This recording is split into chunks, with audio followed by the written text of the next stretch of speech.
flabbergasted. I really was in shock. I didn't imagine this in a million years.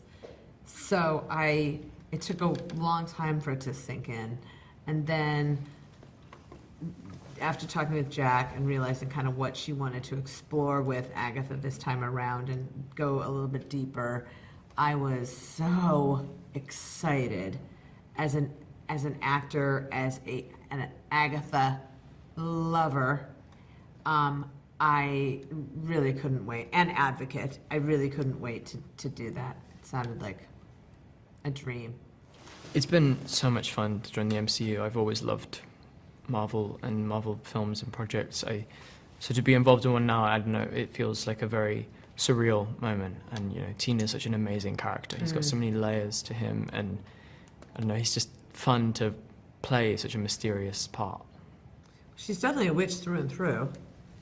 Like I would say, everyone's a witch through and through in this show, but I see that as a positive, and that sometimes for a long time, she's relied on her cruelty and her defensiveness and her just like being above it all, and like, and her saying she doesn't need anybody, and because she just doesn't look at her past at all, like she just can't do it. She just wants power and more of it and more of it and more of it. Nothing is ever going to satisfy her. And so I'd say for her redeemable quality is that she definitely has urges of like surges of like a, I want to say maternal or like, you know, there's other urges that come in that are unexpected for someone that you would think would be so locked off. Protection energy towards this group of women, towards this teen, like definitely has like, comes out when she least expects it. I love Teen's complicatedness, his darkness, and layering that in with his like fun energy and his upbeat, you know, teenageness. You know, it's such a striking the balance between them was really fun. I mean, a practical set is kind of what I grew up with, working on. You know, usually like in a tiny film, you just walk into literally just someone's house, and then you're shooting in there. And so this world was, when I first entered through WandaVision, it was like I couldn't believe that I had got a chance to enter the MCU that way, because it was so felt the same. Like there was not a lot of green screen, not a lot of blue screen, and Matt Shakman, who directed it, wanted there to be not a lot of CGI or, so it felt very practical. The magic was used for so long ago. And so then this happened, and Jac really wanted it stripped down even more.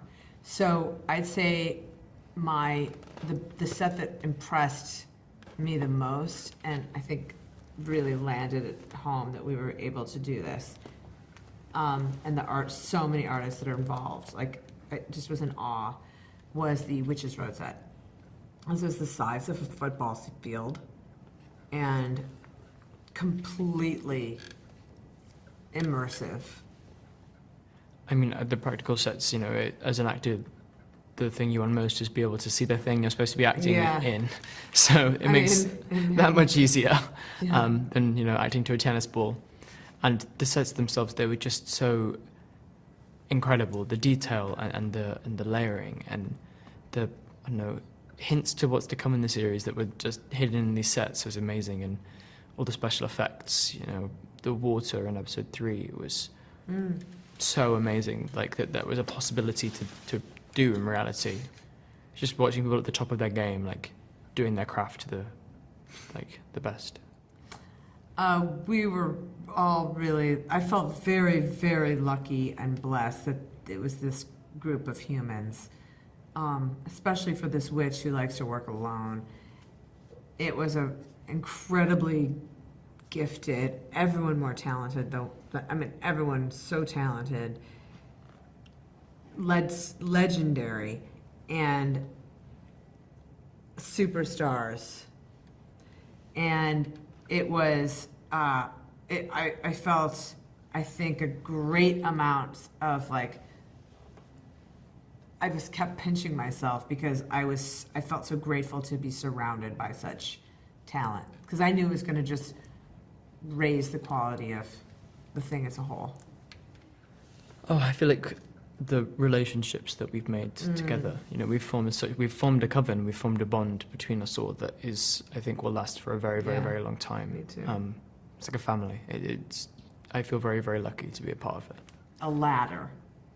It's like there is constant, like the trials are always there. You have to get past one rung to get to the next. Possibility of falling, breaking something at every step. And when you get to the top, you can't even you can't even see, you lose track of what it is you're going for. And then once you get there, is it what you wanted after all of that work? Like a labyrinth. For Yes. similar reasons. But I like Labyrinth better because it's more like twisty. Yeah, it's twisty and dangerous, but fun. I without spoiling too much, I will say that my character is very powerful and mysterious and has almost like a shape-shifting quality where you kind of never know what version you're going to get. So I was really excited about the challenge of that and getting to kind of play a character that's playing by your own rules.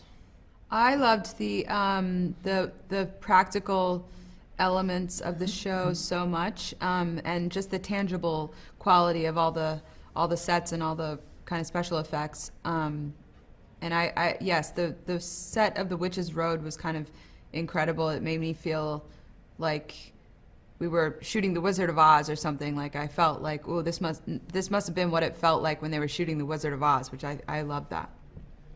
I felt the same way. Everybody in the cast had such a genuine, just generosity and kind and good souls. Like I feel it's rare to have, you know, such a big ensemble and have everyone, you know, kind of show up egoless and ready to play and laugh. And so it was, yeah, it's sometimes that happens, and it's just, you have to appreciate it when it happens because it's really rare, like Patti said. I mean, for me to be in a group of such talented performers was really quite an honor. And I was really pumped about that. And I was also just, the scripts were so amazing, and I was so excited to get to play in such a nuanced world. Yeah, and I was already a fan of WandaVision and also a fan of the MCU for years. And so to be able to join the MCU in this show was a literal dream come true. Well, I knew I'd be stepping into a new world, so I didn't know what it was going to be, and I knew that witches were involved. So I just was excited about working with new people and being in a whole different fantasy land, and I knew it would be fun. I think everyone's motivation probably was wanting to get something at the end of the road. But for Jen, I think she was really feeling a lack of power and agency over her life, and Agatha kind of illuminated that and poked at the fact that Jen has kind of given up on herself and her power. And so I think her goal was really to step out of her comfort zone and actually give this adventure a try. And I would say that Alice's objective of going down the road is to seek the truth. I think she's been told something about the road that she never really believed, and now that she's being presented with the option to go down it herself, I think she feels like she has to know whether this thing that's sort of haunted her whole life is real or not. And I think Sharon just kind of really wanted to go to a party. You know? I mean, the Witches Road set Yeah. was so incredible. It was so cool that they built an actual forest for us to walk through in many different ways. And So epic. It was so Yeah, epic. it felt expansive, but also so detailed. Every leaf is painted, and there's different kinds of mushrooms that with different sizes and patterns. And trees, Yeah. like really, like spooky trees, and I think I was most impressed about how much they were able to change it. Yeah. Like they would move a tree and now we're on a different part of the road, or they would Yeah. move a rock and they would make it feel so big, even though we could see the end of it. Like in the room, you knew how big it was, but on screen, you just have no idea. Yeah. magic. Mysterious. Unpredictable. I had no idea that it was going to have a song in it. And then when I found out it was Bobby and Kristen Lopez, I was really excited because I've always wanted to sing one of their songs because I think they're geniuses. And then to be able to, at that point, I think we'd been working for a while, the Coven. And so it was exciting just to get to sing with the girls and the guy that I had fallen in love with. So it was very exciting. It was very exciting. The Witches Road was so big we couldn't film at the studio where we were filming everything else, Trilith. We had to go to a different studio because it had a larger soundstage. And I think I can only speak for myself, when I walked onto the set, I started to cry.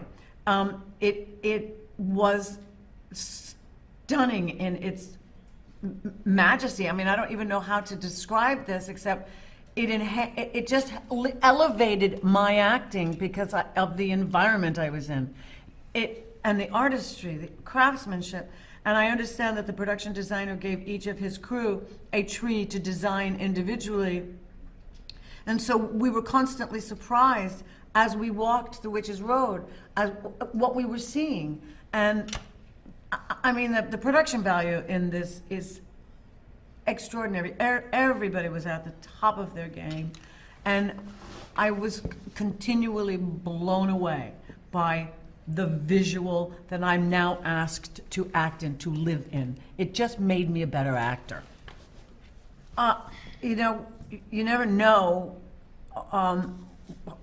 how you're going to live with, communicate with, accept, whatever, actors when you meet them on a film set. This was so unique because we're all different. We all complement each other.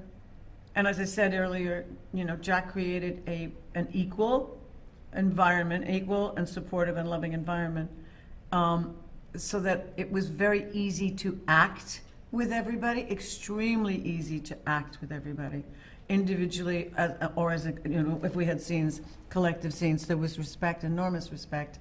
And I hope that I have this kind of experience for what remains of my career, because this was a high mark. This was a very high mark. I think the most exciting part of being able to do Agatha All Along was the opportunity to work with Kathryn Hahn again, both because I love her personally, but because her sense of Agatha is so enormous. There's so much there in her mind, body, spirit, you know, and you know, it is my job to come up with the story, but it was fueled by my understanding of what she's capable of, what interests her, and what, you know, what I knew that audiences would enjoy seeing her do on screen.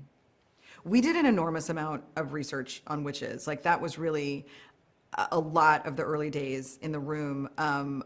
It's a little bit of like vamping as you're trying to figure out the story. I am not one for research myself personally. I don't actually like that. So the way I sort of organized it was, I have this fabulous team of writers, and I gave them assignments. So they would come in and do presentations on potions, on you know, herbology, on divination, and some of them, you know, the reason that I hired them, they already had passionate connections to various forms of witchcraft.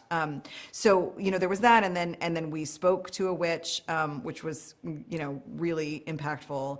And then, you know, we were sort of devouring witchy content. We had crystals in the room. we lit candles and got in trouble. On the very first day of the room, we cast a spell. We were actually remote, and so I had my lovely assistant deliver spell kits to each of the writers' home, and we lit candles together and did a spell that was called the Road Opener spell. I think that, you know, there is so much there with Agatha Harkness. You know, that's really the challenge of making any series is, do you have enough? I come from the feature space, and so like with a feature, you have, I mean, depending on who you're making the feature for, you're making an 1.5-hour movie or a 3-hour movie, depending. But like, you know, it is more finite, obviously. And with TV, you need so much more, there is so much more surface area.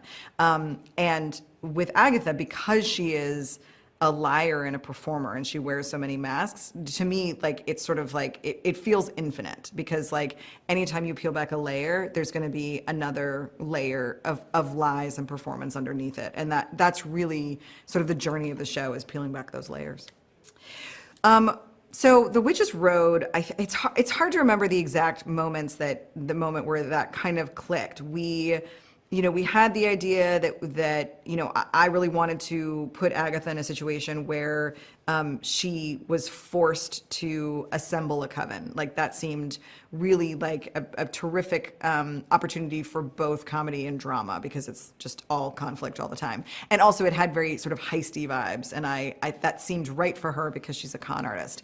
The fact that they were traveling the road, again, I mean, I think we needed what I like to call the container of like what is the thing of the show, and the Witch's Road comic is terrific and much beloved, and so it was really kind of our jumping off point. It was the idea of like, well, we could take the notion of the Witch's Road and we could really make it our own. So the tone of the series, the way that I describe it is 2 words, and it is Kathryn Hahn. Like, that is the best way I can articulate what this show does. I mean, I think, WandaVision had a real trick of a tone in that it, was a comedy, it was a sitcom, it was broad, but it was very heartfelt, moments of big drama, moments of big tragedy, and I very much wanted to carry that particular tone on into Agatha All Along, but we have this added piece of horror and sort of like, I don't know, like teeth that we didn't have in WandaVision. And there's a darkness, and that is all, it all sort of stems from Agatha, the character herself. And because Kathryn is able to do all of these levels, like, she's really the way to conceive of what this show is. So one of the questions in creating the show was, how serious is it going to be? How far are we going to take things? And something that I think was even surprising to us, to the writers, was, what are the stakes? Initially, I think, the risks were a little softer because, we're making a comedy and it should be fun. But as we really got into the witchcraft and the lore of it, we realized that the stakes needed to be real and that we needed to put them in real peril. And that really dovetails with the practical element of the show, the fact that there's like a very visceral threats that are grounded in nature, that these are witches, who are centuries old, but the threats are the same, the threat of drowning, the threat of being burned, the threat, of being buried alive, of being stoned. Like, this is, these were our tools, and we take them really seriously. So yeah, the trials are sort of how we structure the episodes for kind of the midsection of the show. And with WandaVision, there was kind of like a cleaner line of how each episode functioned inside of like one type of one specific era of sitcoms. In this show, the trials were our device, but it was more than just one influence. There was the burden of, each trial was assigned to a distinct witch. So it was about her history and her arc and her particular growth. But then we tried very hard to tie that to something that was either directly or indirectly witchy. You know, in the case of Jen, you know, she's in this sort of Nancy Meyers, you know, Big Little Lies type of space. And that's not, you don't think of witches in that space, but I do, because like those are like covens of powerful, duplicitous women. And so, you know, that was seemed, especially for the first trial, it seemed like such a fun place to start, such an unexpected environment for our witches. And also the idea of like the second they step in, they transform. I wanted the first trial to be the most startling transformation. So to have them go from their road kits like into their, you know, coastal grandma chic looks seemed like the sort of biggest jump. And then, you know, all the sort of trials followed that same logic of it's tied to the witch, but how do we pull in, you know, other influences to create a distinct, discrete world. So with Agatha All Along, I think what people can expect is, you know, a fun, scary ride. You know, that is how the show is pitched. That's what you see in the trailer. And it has all of those thrills and delights in kind of a horror/horror comedy space. But it, you know, very much like WandaVision, you know, the show is front loaded with these kinds of thrills and all the theatricality of the costumes and the looks and the music. But also like WandaVision, you know, there is a great deal of depth to the show, and we do go to dramatic places. So I think, you know, what people can expect is a thrill ride that, you know, ultimately is very emotionally affecting. You know, Marvel has a great tradition of listening to the audience and seeing what characters resonate with the fandom. You can go back to the comic books and see characters like Wolverine, who appeared in Incredible Hulk, kind of lighting a fire within the fan base and growing and becoming an X-Man and a huge iconic character in his own right. And Agatha's no different. She is a side character. She was a villain in WandaVision, but Jac Schaeffer's vision and the way Kathryn Hahn embodied that character on screen made her an undeniable icon that we wanted to see more of in her own series. You know, Jac Schaeffer is one of the most remarkable filmmakers I've ever had the honor to work with. And when she becomes inspired by something, it inspires us. You know, her imagination is so vast and so incredible that her opening the door to us and letting us walk down that road with her was a real privilege. And her vision was so incredible for this character that we all became inspired and wanted to make the show. I would describe Agatha All Along as a fun Halloween adventure story for anyone that loves the Halloween season and is a fan of action and brave enough to maybe get a little bit scared at times. But it's also a surprisingly emotional story like you expect from a Jac Schaeffer show. I mean, Kathryn Hahn took this character and really made her into an icon. And Jac surrounded her with other amazing characters and amazing actors to embody those characters in Agatha All Along. So it's so much fun to see Agatha, who really, you know, has her own amoral way to look at the world, being challenged by all these different personality types with their own agendas and their own outlooks and their own codes of ethics that oftentimes, you know, run contrary to her own. It's one of the greatest ensembles we've ever assembled in the MCU. These are the Avengers of witches. And this coven, you know, the thing about the Witch's Road, which you learn over the course of the story, is that you can't just walk down the Witch's Road with any old coven. I mean, these are, you have to be a well-trained, well-oiled machine where everybody can predict each other's movements like a SEAL Team 6, you know, going down the Witch's Road. And that's not the case with this coven. You know, they are assembled very quickly. They don't get along. They don't like each other. They don't know each other. They are not prepared at all for the challenges that await them. And that really brings about a lot of incredible drama and comedy along the journey. Well, you know, we used no green screen on this show. This is a show that embraced practical effects, practical magic. And it was really important to Jac to do this because she was trying to conjure an emotion, you know, that we perhaps hadn't felt on screen for, 30, 40 years. You know, this realistic, tactile, dark fantasy feeling of the movies of the 70s and 80s and the techniques that they used back then to create larger than life effects. The music is crucial to the series, and it's crucial not just because we were inspired by the Agatha All Along song from WandaVision, and we were so excited that the Lopez's came back to write a new song for us, but also the song itself is key to the journey of the story. It's a spell. It has a function. It has different meanings. It has different meanings for each character. And as the show unfurls and you learn the deeper messaging of this song in how it informs the story and informs these character journeys, it takes on a much deeper emotional resonance than just a theme song would.